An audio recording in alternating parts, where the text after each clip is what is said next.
जय श्री राधे। राजा परीक्षित जैसे ही कुटिया से बाहर निकले वे गुस्से में थे। राजा परीक्षित ने देखा कुटिया के बाहर एक मृत सर्प पड़ा है।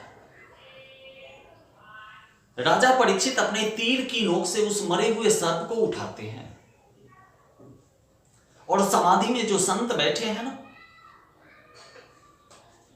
उस मृत सर्प को संत के गले में लपेट देते हैं। मेरे बंधु, जो समाधि में बैठे हैं, कौन आया कौन गया इसका ज्ञान उन्हें नहीं है। समाधि में जो बैठे हैं बहुत सिद्ध संत हैं, उनका नाम समीक ऋषि है। वैसे विद्वान संत जगत कल्याण के लिए अपने अपमान को आनंद पूर्वक सहन कर लेते हैं और दुर्जन अपने सम्मान के लिए जगत को नष्ट करने के लिए भी आतुर हो जाते हैं। राजा परीक्षित ने मृत सर्प को समीक ऋषि के गले में लपेट दिया और राजा परीक्षित वहां से प्रस्थान कर गए।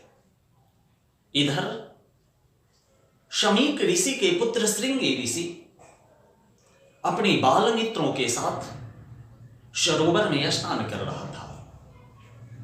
किसी ने जाकर श्रृंगी से कहा, तेरे पिता के गले में किसी ने मृत सर्प को लपेट दिया है। इतना सुनते ही श्रृंगी ऋषि गुस्से में आ गए। गुस्से में आना उनका दायित्व था, उनका कर्तव्य था। हर पुत्र का यह कर्तव्य बनता है अपने पिता की मान मर्यादा की रक्षा करे।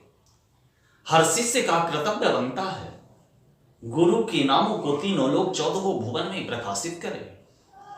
हर सनातन धर्मानुरागियों का यह कर्तव्य बनता है अपने धर्म की रक्षा के लिए वह अंतिम क्षण तक प्रयास करे, अन्यथा वह जीते जी मृत्यु के समान है।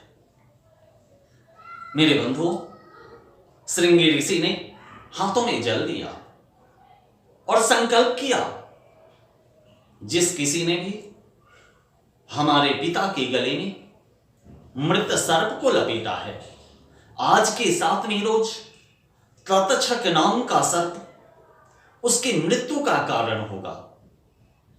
इतना सुनते ही मेरे बंधु, तीनों लोग 14 भुवन में हाहाकार मच गए।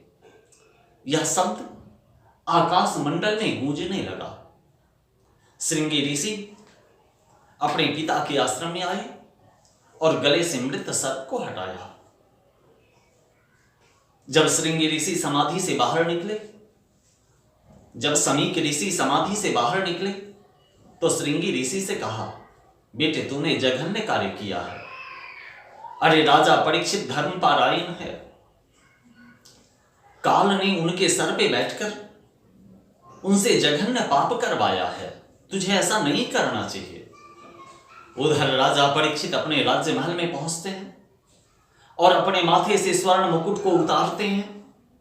जैसे ही स्वर्ण मुकुट राजा परीक्षित अपने मस्तक से उतारते हैं, राजा परीक्षित को मेरे बंधु दिन में तारा दिखाई देने लगती है। राजा परीक्षित अपने राज्य महल का परित्याग कर देते हैं।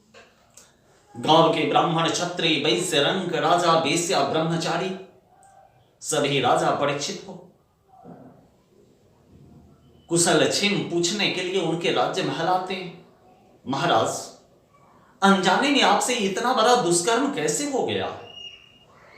मेरे बंधुओं, जब काल का दस्तक आपके जीवन में हो जाए ना, तब मनुष्य को तैयारी करनी चाहिए।